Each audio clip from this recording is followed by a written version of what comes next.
Hello again, everyone. Todd Michael Putnam here from D&D Creative Table Designs, just bringing you another adventure table. This one is the Duergar Slave Mines of Ice Slag. Ice Slag. And the idea behind this particular adventure is the Duergar, that's the Dark Dwarves, dwelling deep in the Underdark. They had long had a prophecy from the old gods that said that if they could produce a weapon using forged in the hottest of fires and cooled in the coldest of temperatures and hammered out on using a hammer and anvil of pure adamantium, and if it was done by a master craftsman who was also a high priest of the old gods, that the old gods would bless that weapon to be a weapon forged with immeasurable power. And with that power, they could conquer all of the Underdark and then go on and even subjugate the people of the surface world. So the Duergar had this prophecy for the longest of times, but all attempts had failed, and they had never been able to succeed at until at one point their scouts had gone out and they discovered a location in the Underdark where the roots of a volcano, where the magma that was flowing through the veins of the Underdark, if you will, was in close proximity to a subterranean glacial slate. Uh, um, of just a huge mass of ice that was just permafrost. And despite the proximity of this huge glacial mass to the volcano, to the magma, it didn't melt. It stayed permafrost. And when the Dark Dwarves saw this, they took this to be a sign from the old gods that this was the place. This was the location of the hottest fires and the coldest of ice, in order to be able to produce this weapon of immeasurable power. And so they immediately began building themselves a small fortress and setting up a mining operation where they could create this weapon that would allow them to one day rule the underworld, and then beyond that, even to subjugate the peoples of the surface world. And they began working in earnest. But it wasn't that long after that an earthquake shook through the Underdark and actually destroyed a portion of their operations. And you can see here in this case the bridge that was going over the magma river that they were using to heat up their weapons and stuff, to heat up their forges. The bridge had been destroyed. And the Dark Dwarves took this as a sign from the old gods that they weren't moving fast enough, that the gods were expending energy keeping this ice frozen in the area, and despite the immense heat that's going on. And so they immediately did what Dark Dwarves do, and they went out and they found slaves to work faster for them. They went out and they enslaved the Gray Goblins, which are like deep goblins in the Underdark. And they found them to enslave them, and began trying to reconstruct their mining operation and get back on pace as fast as possible. But elsewhere in the Underdark, where the earthquake struck, it caused a lot of different cultures, a lot of different civilizations, the Dark Elves and others, the Darrow, to go out and seek and find out if there was any kind of a cause for this earthquake, if it was just a natural event, or whether or not there's something strange going on in the Underdark. And one of the places that sent people out was, in my own campaign, a homebrew location that I call White Crow Keep. And White Crow Keep is essentially a place of exile for surface worlders who don't want to or can't afford to be found. They could be people that were, religious fanatics that are being hunted down by others, heretics. It could be political refugees. It could be people wanted for murder, people that just don't want to be found by their family. Anybody that doesn't want to be found in the surface world, they head down into the Underdark and they come to this one location called White Crow Keep. And it's just basically a bastion of people seeking refuge from the surface world itself. And so in White Crow Keep is where the adventurers happened to have been based, and they were sent out to find what's going on, if they could see anything. And they come across this operation. They come across the Duergar operation, and they see what's going on. I should say scouts went out to that. And when the scouts came back and reported this, they immediately sent out the adventurers to go put a stop to whatever the Duergar are doing, because they can see that this is not the usual activity for them. And so that's the idea behind the adventure, is that the dark dwarves are attempting to forge this ultimate weapon, which, if they succeed, will allow them to take over the Underdark and stop that operation from happening. That's the idea. So as far as the adventure table setup is concerned, the players would be coming in from a higher location, a slightly higher rift in the Underdark, and come across this. And you can see I've used this tower once before, and it's perfect for helping to display elevation, and creating a vertical play space. They've got that tower going on. Something actually, before I go too much further into this, that I wanted to say, despite the open nature of the map, it's actually, when the players go through and play it, it's not going to be that open in terms of, first off, I won't place minis until they get within a very close proximity. We're actually within about 30 feet. And the reason for that is it's the Underdark, so there's no sources of light to begin with except for the mass of magma. That bubbling lava and stuff that's coming up produces such intense heat and light that it kind of is a little bit blinding, because there's either pitch black or blinding light. And so it throws off dark vision, and it makes it more difficult for people to be able to see. In addition to the fact that you've got the glacial sheet that's there, and the heat that's coming up from there, it fills the whole area with like a steam. The entire area is filled with a thick steam, and that makes it hard to be able to see between the light conditions and then the steam or the fog that's filling in the area. You've only got about 30 feet that you can see. And then in addition to that, you've got creatures that are working the slag pit over here on this particular side, the gray goblins that are working the slag pit. And of course, so there's all kinds of hammering and large machinery sounds and stuff going on. And then on the other side, you've got the ice picks that are working away at the glacial sheet that's there. And so there's this constant hammering and ice picking sound, and the sound of the forge that's going, and of course the sound, the massive low roar of the magma that's bubbling up. There's all kinds of auditory and visual impediments to being able to see and hear clearly. And so for that reason, even though it's a large open map, the players would be able to stealth to some extent, to within a reasonable degree, to get some stealth, and also to even be able to engage in combat, because the sounds of the swinging swords and whatnot isn't going to be that much different than the mining operation sounds that are going on. So, and then to help portray that, as I said, I wouldn't be placing minis down on the map until the players got to within about 30 feet of that area, and then they could see what's going on. So yes, they might be able to see the lay of the map, and it's not unfair to say that from their elevated position up here, that might be slightly above some of the steam, that they could see some of the rough, the rough layout of this Duergar mining operation, but they wouldn't be able to pick out the fine details really of other than maybe shadow here or there of motion going on. So that's just a little backdrop on how it would play out, and what would be any kind of visual and auditory restrictions that would be part of the play experience that the characters were going through. So, and basically just breaking it down, as I was saying before over here, so you've got mining operations going on across this wall here, and you can see where there's some ruins from the earthquake that hit, did lots of damage to their mining operations. And then the slag pit is over here. This is where they're pulling the slag off and doing whatever dwarves do with all the raw materials and stuff. I'm definitely not a mining expert, so we'll leave it at that. Then of course you've got the centerpiece here. You've got this river of lava, which is where they've got the hottest fires in the world, in order to be able to be pulling their source from for lighting their forge. You can see, of course, the bridge itself has been torn asunder. It's broken apart.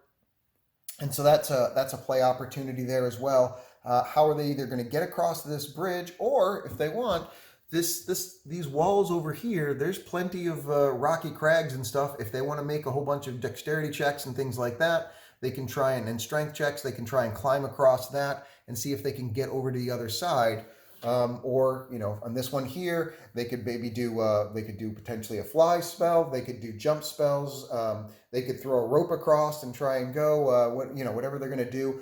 Currently, the Duergar and the Grey Dwarves, the Grey Goblins, excuse me, are not using the bridge because it's been broken to pieces, and they're just trying to get their operation back on track as fast as they can. So there's a couple of opportunities there for them to cross, or if they could find a way to cross at another location, they can certainly do so. But that's a play space there. This slag pit area is a place that they would be able to, that they would have encounters. The Duergar have an ability to grow, to double their own size, and do some extra damage and stuff. And so what I do is I use these ogre minis to stand in for the Duergar who have used that growth power. So in this particular instance, he's expanded his size or whatever, and he's towering over this gray goblin who probably isn't working as fast as he wants him to. So they use their great size to be able to intimidate and keep the gray goblins in line. So that's a play space, all this area here for them to go, and they might be able to interrogate either gray goblins if they catch some alive. The Duergar are pretty much fanatics, so they're probably not going to get any information from them, but you never know. There could be magical means that they could use. And then you come over to this side over here, and you've got a small area where, as they come across any treasures, if they find gold and things like that, anything that they take off of the slaves that they capture, this is where they're keeping basically their money pit at the moment, where they just kind of pour stuff into here. This here is the centerpiece of it. This is the actual forge itself, and you can see the way that I built it. There's like a font of magma that's there that goes down and forms the river below. That font of magma on this high cliff is where they built their forge right next to it, and they placed their pure adamantium anvil and hammer that they're using to try and craft this perfect weapon that the old gods have said that they will bless. So that's why you've got the forge up here, and you've got that, and then of course you've got like a small staircase coming down that they've got in order to access that area. Over here you have the Dark Dwarves fortress. They of course have to build some kind of a fortress to protect themselves. They're not just going to have an open-ended mining operation. The Underdark is a dangerous place, all kinds of creatures in there, and so they need to be able to have a stronghold. So this is their stronghold that they've built and crafted in order to be able to protect themselves if they happen to be invaded, attacked, or whatever. And then finally, you've got over here, you've got the actual mining operation, this is where there's the glacial sheets and whatnot, and of course they've got stands or whatever to reach up higher up, and some small tracks for carts, and you can see where they push those out to get close to the edge right here. This is where they need to get to in order to be able to bring it up and bring those raw materials up to the forge. And that's the general concept of it. That's the layout of the adventure. Okay, so quick interruption, doorbell there. So we're back, and I just wanted to say that so as far as the materials that went into making this, a lot of the stuff is the stuff you've seen before. These are, of course, the walls in the back. These are the Game of Thrones, the wall displays. They actually come like this, not with the extra pieces put on there that I have, the ice stuff, the extra ice pieces are from Dwarven Forge, but the main wall itself is from Game of Thrones, the wall display, and then those are two of those, and then I have 5 more that are painted up to be like standard, cavern walls. Set them up, and then a lot of the rest of this is Dwarven Forge, WizKids, and 3D printed stuff. So like all the lava in this section right here is all Dwarven Forge. The slag pit and the surrounding stuff in it there, that's all Dwarven Forge. The tiles that are there, as is this right here. The tower, this is, I think it's called like a sky dock or something like that, and it's a 3D print that I found online, but I'm sure there's an STL file there for people who have 3D printers that you'd be able to print that off yourself, or you can do a search for Skydock on eBay. And all of these little materials and stuff is all 3D printed stuff that I got on eBay, and I looked for like 28 millimeter dwarf, 28 millimeter mines, 28 millimeter ruins, and stuff like that. The railroad tracks are actually HO scale railroad tracks, and they work perfectly for these little mining carts. I mean, they fit almost exactly perfectly for the mining carts. So that was just a happy coincidence. That worked out to be great. And then this large citadel is from a company called Zitterdes. I believe that they're in Germany. I have not seen this citadel back online since I got it. I got it off of eBay, and I found it one there. But even when I go to the main Zitterdes website, I have not seen this particular one back in stock. So I'm not sure what's going on with that. I don't know if they don't print it anymore or what the story is. So you might have to scrape around if you're looking for it. It's one big giant piece though. And it really is fantastic. I mean, you use this thing over and over again in terms of that. It's made out of hard foam. Of course, it comes unpainted, but you get it all painted up, and it looks great. So, and then crossing the river itself of magma is this bridge from WizKids. And one last quick little thing here before I go into something else. So I am not a crafter by any stretch of the imagination. I'm into set design and adventure design. That's just what I enjoy doing. So I'm not really a crafter, but when I've got the Dwarven Forge Hellscape, there's been an ongoing thing that these rounded corners here, when they sit on top of the Dwarven Forge light panels, and let me give you an example here for it's probably going to freak out the camera, but well, so the light panels underneath the magma, there's these square light panels, and you can turn up the potentiometer or lower it to change the temperature. There it is, like it's almost off of the magma itself. Okay, so there's light panels that are underneath that that give it that cool glowing effect. The problem with that is that some of the square pieces are fantastic, but there's been a kind of an ongoing thing here as far as these rounded pieces. When they have rounded corners, you can see that there isn't a square corner there. I literally took, you see, that's what normally happens, and you can see the difference immediately when I pull that off and I pull the other one off. This is what it would be if you would normally just lay it out there. It'd have that glow would come out, and it detracts. It was kind of annoying for me. Me being the master craftsman that I am absolutely not, is I literally took construction paper and I just cut off one corner. I didn't even cut it off properly. So I cut off one corner, just a diagonal cut across, and then I take that and slide it in underneath there, and voila, that gets rid of that glow, just like that. You get black construction paper for whatever, $1. And throw that on there, and then that gets rid of that glow. It's super easy to do. I'm a little surprised, but I love the Hellscape set. Absolutely love it, love it, love it. I'm a little surprised that Dwarven Forge didn't just square off those pieces.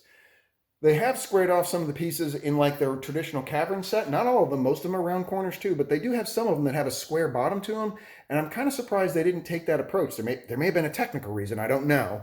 But if they'd have squared off that corner like that, that also would have prevented it. They did not do that for whatever reason. They may have had good reason for it. So that's just a quick and easy solution that I found. Literally just take a square piece of paper and cut off the corners and take that corner and slide it in underneath. And because of the nature of because this is black, it blends in pretty well. It's certainly less glaring than having the light shining through. So, and you can also do the same if there's too much light coming in from the edges or whatever. You can just cut off a slight straight edge and put that in along some of the straight edges, and there you are, wham, it's done.